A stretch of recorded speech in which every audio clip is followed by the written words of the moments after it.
Greetings, and welcome to When the Moment Chooses You. My next guest, Jan Anderson, I want to read her bio for you before we get into our session.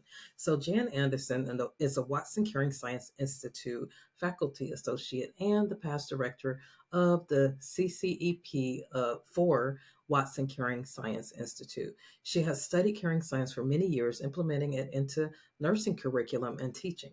Jan completed the University of Colorado International Certificate Program in Caring and Healing, the Caritas Coach Education Program, as one of the first graduates, and her doctorate in nursing education with a focus on caring science. She has been honored to walk alongside those who have been willing to take the Caritas journey into wellness, health, and healing. Jan is a board member of the International Association for Human Caring and has been honored to help plan the annual IAHC conferences. She authored or co authored Caritas Coaching, a journey toward transpersonal caring for informed moral action in healthcare in 2018 with Sarah Horton Deutsch, and one chapter in a handbook for caring science titled Caritas Coach, The Future of Health and Well-Being. She has co-authored an article published in the Journal of Nursing Administration titled Evaluating Changes in Caring Behaviors of Caritas Coaches Pre and Post the Caritas Coaching Education Program.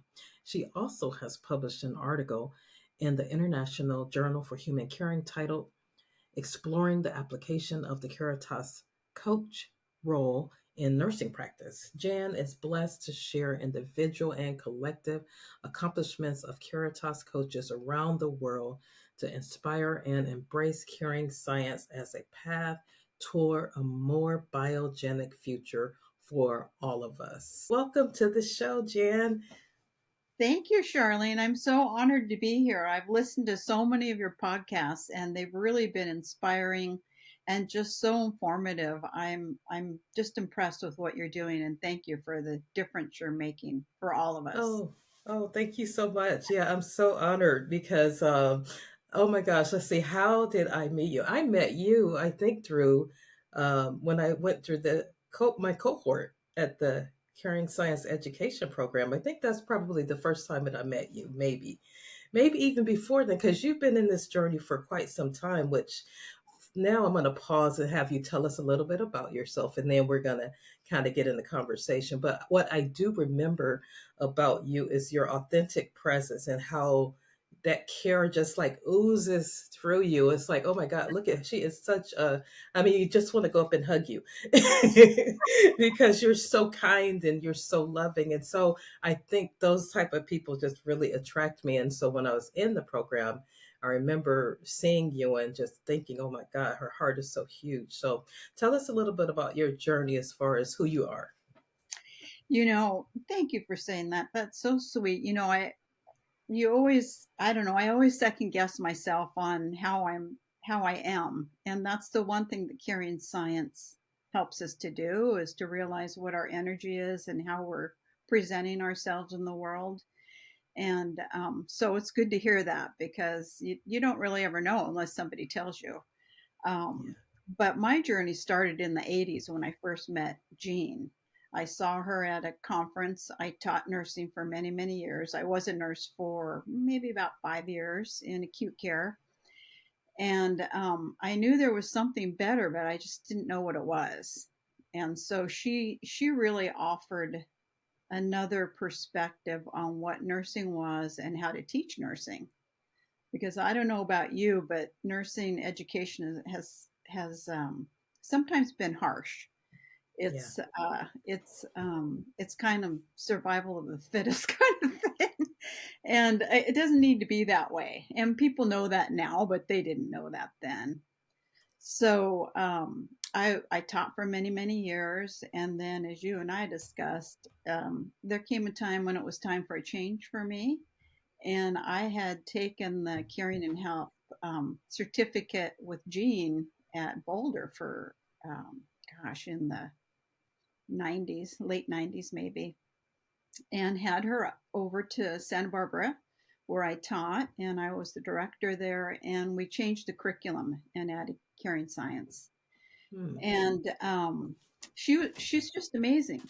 She she's has the ability to open your heart and help you figure out why you're here, answer the very most fundamental questions of why we're here and what our purpose in the world is. So Yeah, I got to absolutely. know, yeah, she does. She's amazing. And she lives her theory, which is another thing. It's not just words in a book. It's something you live and feel. And you can hug me anytime, Charlie. That's great. You know what? I just want to pause. I know you're still Yeah, telling us who you no, are, but you said something so valuable there that I don't want to miss that. Living the theory, because I've come across some that have the knowledge, but the yes, actually practical application of becoming it was absent. And you can see it does the theory a disservice, because then you don't necessarily practice what you preach. And yes, so I think that's so important that you even pulled that out right now, because as we continue to emerge and trailblaze and do all the things that we're doing, we have to be it. You know what I mean? So thank you for pulling that out. That's so good. you're so right, because that is really the fundamental difference that caring science offers us. And teaching caring science, knowledge is not enough.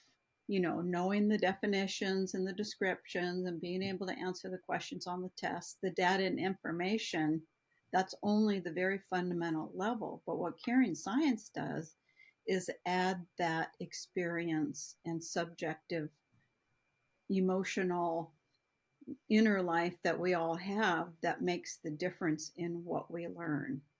So yes, it's applied, and it's a way of living, and a way of practicing. It's a morally informed praxis, as Jean would say, um, that makes the difference in who we are and what we do and how we do it. Actually, so it's Yes. quite transformative. Yeah, absolutely. So when you left, when you made your transition, um, what was that like? Was it easy for you to transition? Like how did you transition? Did you just get frustrated with where you were and say, you know what, I got to do something different? Like, can you help me with that? Because I know there's probably some people in that transition point. Mm-hmm. And so I'm wondering if you can share any tips for them to perhaps start to consider. In terms of when I retired or when I Yeah. carrying science. Well, before I did that, what I did was try to bring carrying science into the curriculum and into the nursing program. We integrated it into all aspects of the nursing program, the job descriptions, the evaluations for teachers and for students, into our lab, everywhere we could add it, we did. And some faculty, of course, were on board, and some didn't really quite get it, and that's just the way it is. And it's funny, they never did get it, but I will tell you that the students got it. They loved it. Mm, And we had it's adult learning, so we had students of all ages, young and older, and they loved it because it made the program kinder and gentler. But yeah. in my position as the director, it's a stressful position. So at that time, and I had personal issues that I felt I needed to address. So I decided my family's most important, and so then that's when I left. And when things start to feel a burden, then you Yes. need to look and think, what am I doing? Why am I here? Is there something more? And as you get a little bit older, you see that more and more, or feel it more and more, that you want to do something meaningful with your life, and that makes a contribution. So not that I wasn't doing that, I felt I was, but I wanted to be with my family at that point. So that was my decision, and it was not easy, but Yeah. yeah, it was time. You just know it. That's really good, because you do have that, like I call it unrest.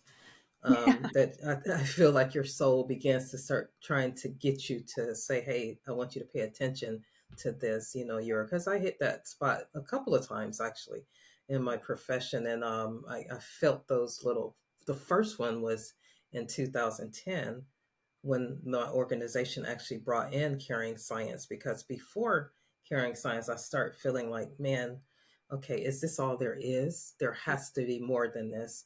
And so that unrest, that restlessness, that little irritation and that frustration of being there started really getting to me. And so that's when they brought Dr. Jean in, that's where like totally life changed, and the fire was reignited, and then I was able to continue to trailblaze my way on. Didn't know at that time that's what I was becoming, a trailblazer, but that was the wick that I needed to propel me to where I am right now. So I absolutely love that. But I think that's so important for you to notice that, to I listen love to that. that.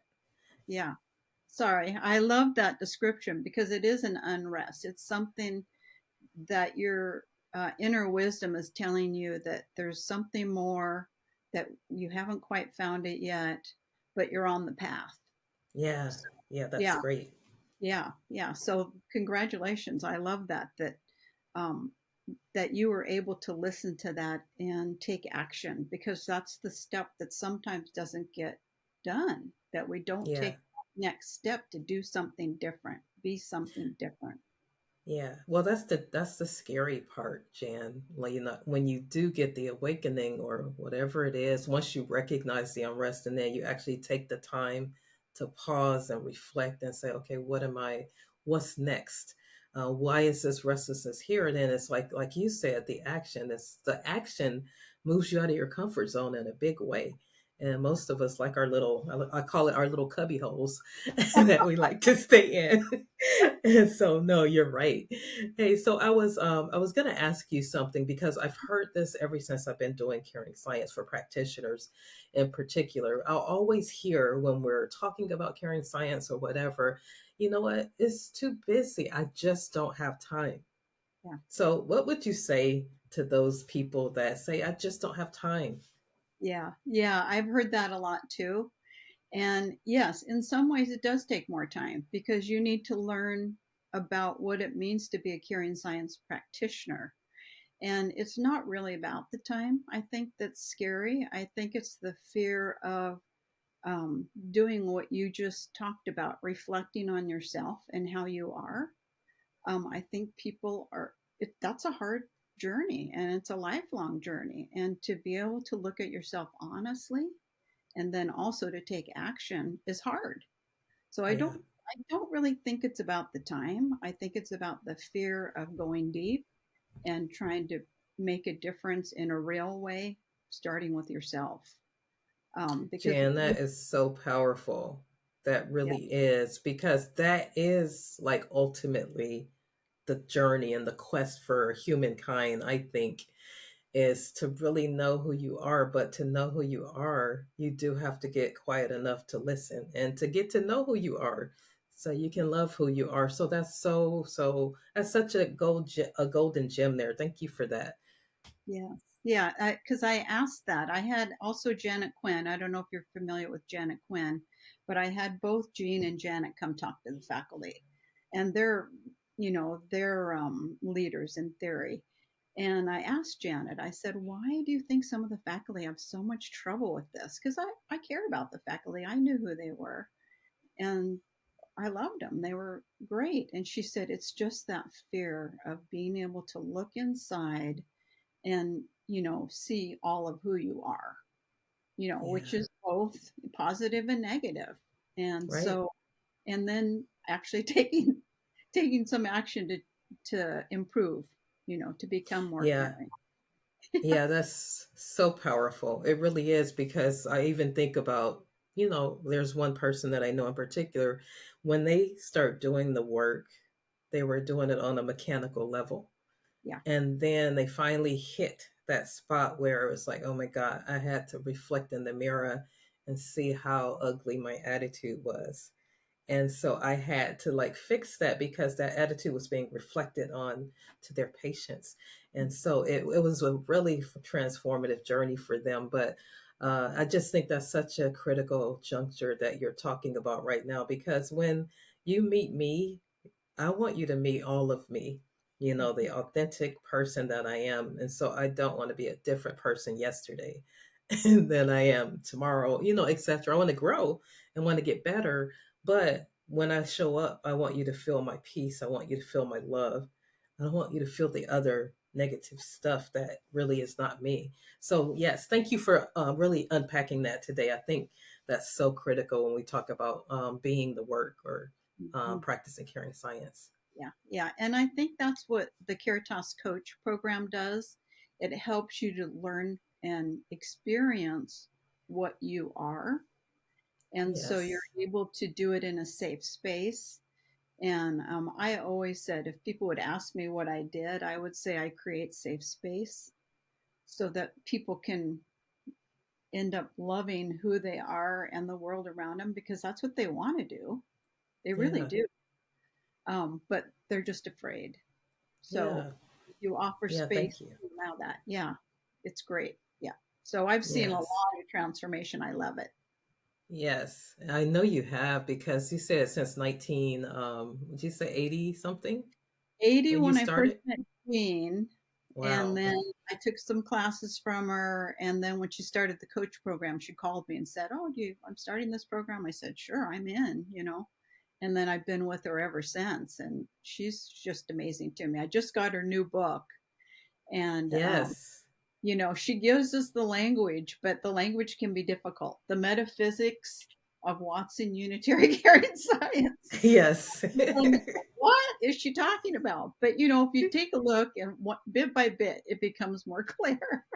Yeah, no, you're so right about that, because I remember when I first was introduced to it, in the first book that I had to read, I was like, oh my gosh, like these words are so humongous that I don't even know what that is. But as you continue reading and unfolding, and I think when your transformative journey allows you to take that all in and then bring it out of your own digestive system. And so that's what I was able to do. I was able to take it all in, allow it to kind of like, food. If I take an apple, it assimilates with my body eventually. And that's kind of what the books did for me. Like when I read them, they were really up there, I felt. But then when I read them, it went into my digestive system, and it allowed me to process it however Charlene needed to process it and deliver it so that people can understand it the way that Yes, I was seeing it. yes, absolutely. And when you learn more, you become a translator of the theory. So you Yes. translate it into everyday terms that people can understand. So I Yes. I rarely use the word metaphysics when I'm talking about carrying science. Yes. I could use it, but I won't because people will go, "What's she talking about?" But it is. It's just amazing. And as you see more, you learn more. So each time Yes. you read it, your perspective broadens and enlarges. Yeah, So absolutely. yeah. Yeah, so nursing often involves putting others' needs before our own. How do you prioritize your own self care and maintain your sense of well being? Yeah, you know what? The most important thing I think you can do is to take the time to reflect. I've heard you Mm, say that over and over again. But I just do simple things, and I've taught them many times that I do a simple loving kindness meditation. It takes me a few minutes, if that. I take time to pause and breathe. um, I just take time to be present so I can be that safe space. I can create safe space around me so people feel okay to be who they are, whoever that is. I do that with everyone I meet. I try to, even the ones that are more challenging. It's easy to be kind and to smile with people that you share something in common with. But with the more challenging people, I try to just say, okay, why am I reacting this way? Why do I feel this way? What's going on? How can I be more caring? I don't have to agree with everything, but I can mm-hmm. listen, Yes. because we just listening is just therapeutic. I don't have to solve everyone's problems. And I've actually given myself permission for that, because as a older child, as a nurse, as a mother, you tend to try to take care of everybody, like you said, Yes. and solve everyone's problems. But I don't have to do that. That's what they need to do. So I've become more clear on what my responsibility is and what their responsibility is. Not that I don't That's care, it's just that I can listen and allow them to figure out what's going on. Yeah, that's great. Yeah. Jan, is there any caring moments that you would like to share? You know, those transpersonal moments that you've had, like it could be in academia or wherever that is with anyone. Can you share one with us? Oh, brother, there's so many. The most important thing to remember, I think, is that a caring moment doesn't have to be a big deal. It Yes. it is a big deal, but it doesn't. We're waiting for this massive transformation, um, and it's just a small thing. It's a time when somebody's listening and talking to you, and suddenly they go, "Oh, oh, I see. I understand now. Um, I see how what I need to do. Um, Yes. I'm gonna change my life. You are an inspiration, I think, because you have taken that next step. You've followed your intuition, your wisdom, your personal knowing, your experience to become someone who's making a difference in the world. And that's what I see all around us all the time. Mm. Um, I love that you did with the Curitas Veritas. I saw that on one of your videos that you said you wrote in CCEP with Yes. ministry, Yes. whatever. I love that. Oh my gosh, there's so many. I can't even think of a specific one, but what I would say is just to see the light shining in somebody's eyes and watch them blossom and bloom and become more clear in their vision and aligned with who they are and have some love and compassion for themselves makes all the difference in the world.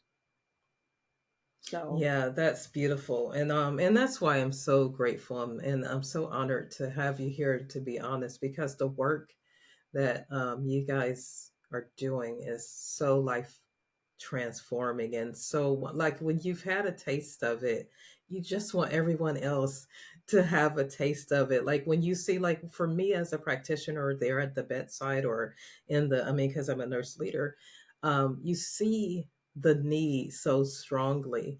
And you know what it's done for you, and you know what it can do for others. And just to see the transformation in other people because of your faithfulness yeah. to teaching it, your faithfulness to living it is so rewarding. Like for me, as many people know now that I'm going to be early retiring July 5th, before I'm leaving, I got to see so many beautiful things with Caring Science. In 2010, when I started the journey, it was phenomenal, but it petered out because of stuff, right? You know, we didn't have this or we're too busy to do this, but I kept it alive and doing little things, little micro practices throughout the years. But we were never really able to get it down to the frontline staff level where they were actively engaged in it. And so, with this Nurses Week, as we were preparing to, really minister to everybody that came in, I went in. I was a little bit late getting there, but it's all of the people that have gone through our Caring Science Academy. They had a booth through the hallway, and it was a Caritas hall, and we had all the Caritas processes up. We had five clearing circles where staff can pause in that and pick a Caritas process that spoke to them, and then stand in the circle, and then we would have one of the Caring Science graduates walk them through quick coherence. And so I said I want to partake of it and see how they're doing. And so I got in the circle, Jan, and the one that was doing, she was leading it. I closed my eyes as I was receiving, and I'm telling you, I heard my voice in her. it was so powerful that it like brought me to tears. And I opened my eyes. I was like, oh my God, you have that just like I did. And she said, yes. She said, I have been learning, but they are so on fire. That has, I mean, it has enculturated into the culture of the frontline staff, and they're just being these amazing human beings. So that was like such a moment for me to actually be mirrored. She mirrored the way that I walk people through quick coherence. And it was so rewarding for me. And I felt like that was like my commissioning to say, you know what, all of the hard stuff that you've been through since 2010, look at this now. Look at what these, I felt like they were my babies. Look at these babies. Look what they're doing. So it was so heartwarming. You know, you mentioned three things that are so important. One of them is having patience, because we get this feeling and we want to share it with everyone, but not everyone's ready. So we have Yes. to be patient, knowing it's going to take some time. I always use Jean as an example because she's been doing this for a very long time, Yeah. and now it's worldwide. That did not happen overnight. You know, Right. can you imagine? I mean, she was the voice in the wilderness for a very long Yes. Absolutely. and she still is in some circles, but Yeah. it's becoming more, bringing more awareness to the world and what is needed, and people flock to it because they need it so badly, especially today. Yes. The other thing you mentioned was receiving. I think that as nurses we're used to giving, but love is both giving and receiving. And Yes. to to actually be a fully whole and healed person, you need to be able to receive. So how wonderful you were able to do that and just enjoy the the growth and the evolution of all the hard work that's gone ahead. Yeah, absolutely. Yeah, because sometimes we find that hard, to Yes. receive as well. I know I do. So I don't know about you, but I do. No, it's So true. No, yeah, it's very true. Yeah, you're right because and sometimes as like for instance a nurse leader, you get so busy in the doing that you do forget about yourself. You know, yeah, you do. It's the same at every level. I think we all have the potential to get so busy that we forget why and we forget about ourselves, etc. right. So yeah, yeah. But I Yes. did. I received all that goodness. It was wonderful. And it was kind of like full circle, right? I mean, Absolutely. yes, that's how I felt when I retired from CCEP. Uh huh. I was retired, but I moved on to something else. So I felt that full circleness of what it is to be caring, to be in a community that loves and cares for you, and to see the growth and development and allow it to progress. I Yes. don't have to be the center of everything. Right. I can be part of it and be happy. And so Yeah. that's fulfilling, and it takes my ego out of it, which Yes, is absolutely. hard to do. Yeah, but that's so true though. Um, Yeah. so um, we're almost nearing toward the end, but how do you envision the nursing profession evolving in the coming years? Like, what do you see in the future, especially caring science in particular? Yeah, I just was reading Jean's new book. I just got it, and she called nurses metaphysicians. Now, I don't know that I can explain it very well, but I see an evolution of nursing becoming fully its own discipline. Right now, we still do a medical model. It's a Yes. variation, but it's a medical model. It doesn't emphasize the difference that nurses make, but it's beginning to.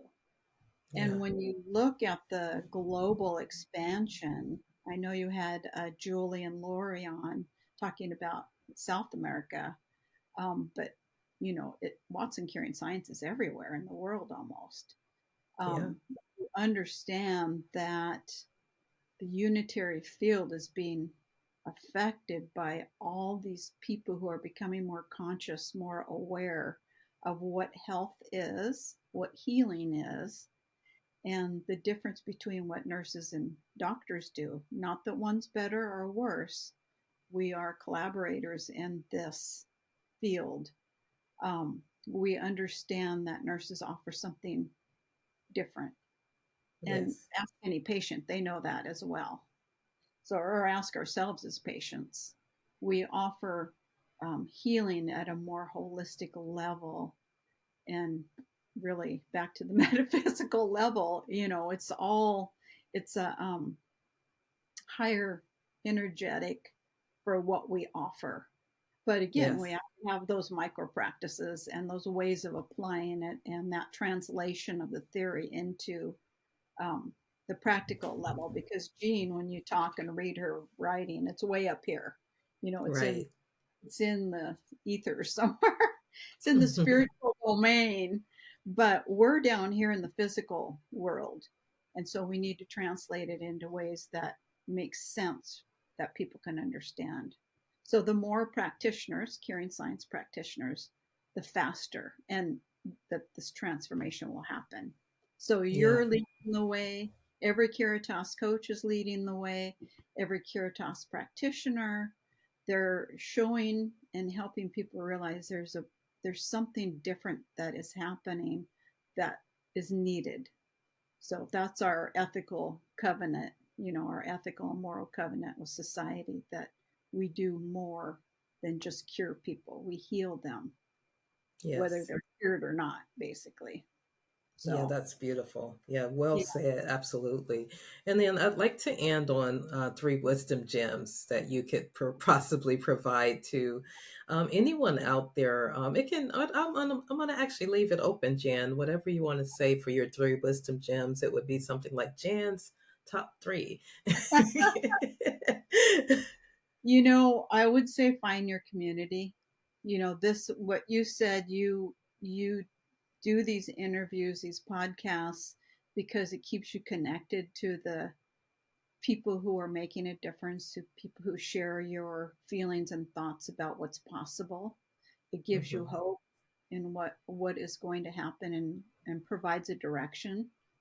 So I would say find your community. That's always what I heard at CCEP and all gatherings. I feel Yeah. like I'm home. I found my tribe finally. Yes. I can be myself, and I don't have to wear a different mask everywhere I go. And I'm happy. So find your community, and keep connected to the community, because that makes the difference. That is actually one thing I miss with CCEP. I loved reading the reflections and the writings from students because they're powerful. Yeah. Um, but I keep in contact with people like you that remind me of the importance of this work. And yeah, and thank you. And the other thing I would say is, don't be afraid to step into the unknown. Mm. You know, you don't have to know everything. You don't have to have a plan for everything. That's one danger in nursing. We have a diagnosis, intervention, plan, whatever. It's not that. It's not that way. We can, as Jean says, throw the road ahead of us. Don't be afraid to Yes. step into the unknown. It takes courage. Yeah. You know that firsthand, right? It takes Yes. courage. You started a while ago, and now you're seeing the fruits of the labor, so to speak. Um, and enjoy the journey of not knowing. It's Mm. fun. Be creative. It's scary, but that's okay. That's life. So there's hope, and there's potential in the future, um, if you just can step into the unknown. We don't have to know everything. We're taught that we do, but we don't. That's we so never. powerful, Jan. Enjoy the journey of the unknown. Yes, yeah, That's because so it's hard. powerful. Yeah, it's hard to, because we get afraid, and we think we have to know where we're going. We've been trained that way since we were kids, right? Yeah. Have to know where you're going, what school you're going to, what you're going to Right. study, where your kids are going. But it's okay not to. Now you have a lot of wisdom, so follow it, and enjoy that process. And that's what you're doing right Yeah, I now. heard from a old evangelist, and she said that the journey to obedience is terrifying, but you have to go anyway. And so, it tells you don't really know where you're going, but your heart is making you walk out into these uncharted territories, and you have to have the courage, like you said, to go anyway without Yeah. knowing with the uncertainty. So, thank you. That's a very powerful nugget. These are Yeah. great, Jan. Oh, good. I'm glad. I don't know if I have. I don't know if I have a third one. My third one, I guess, would be to take time to reflect, to be Mm, alone. You don't have yeah, to be busy every moment. You don't have to be exactly. doing something every day. I mean, you're doing things, but it isn't a matter of a checklist. I mean, yes, there's certain things you have to get done, but it's a matter of having that time to think about how much progress you've made, how you've evolved, what more you can do. Because as you said, you heard your voice in that person who was doing the quick coherence. So if you didn't reflect on that, you wouldn't maybe even have noticed, you Right. know, but it came full circle to you because you listened and took a moment to think, wow, this is amazing. Thank Yeah. you. You know what? You just hit some, I mean, those really are really profound because you said take time. So taking means that it's not going to be a passive thing. When we No, have to take time, you have to intentionally do that. Like I had to intentionally stop everything I was doing and get into that circle so that I can receive. And so that's so important. And I think what I've seen in this work, like the success that I've had, is because I've taken the time. I've like gripped it. Like it was like one of those things that I have to do it. You know what I mean? yes, Trying to articulate it, but it's aggressive. And that I love me enough to pause and get quiet enough to see why I am not feeling good within myself. absolutely. Yeah. Yeah. And what you're saying is the intention part is so important because when you're more conscious and aware of yourself, you can do that because Yeah. you're not just going through the day getting everything done. You're actually taking time to appreciate it, enjoy it, be present, think about it, do better.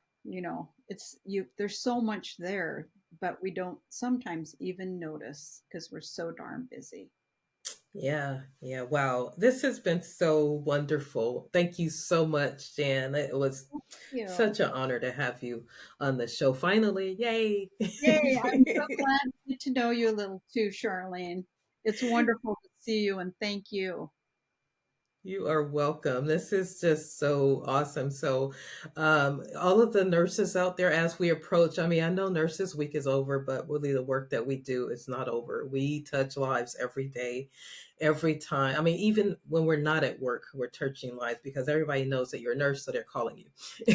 And so, I wanted to just do another shout out and say Happy Nurses Month because the work that you do every day does not go unnoticed. Even if someone hasn't told you that you're loved and you're appreciated, we want you to know today that you are valued and you are loved and you are appreciated for all of the moments that you spend with our patients and with your peers. So thank you so much. And then Jan, thank you and happy Nurses Week to you. Happy and Nurses Week. Well said. I love yes. it. Thank you.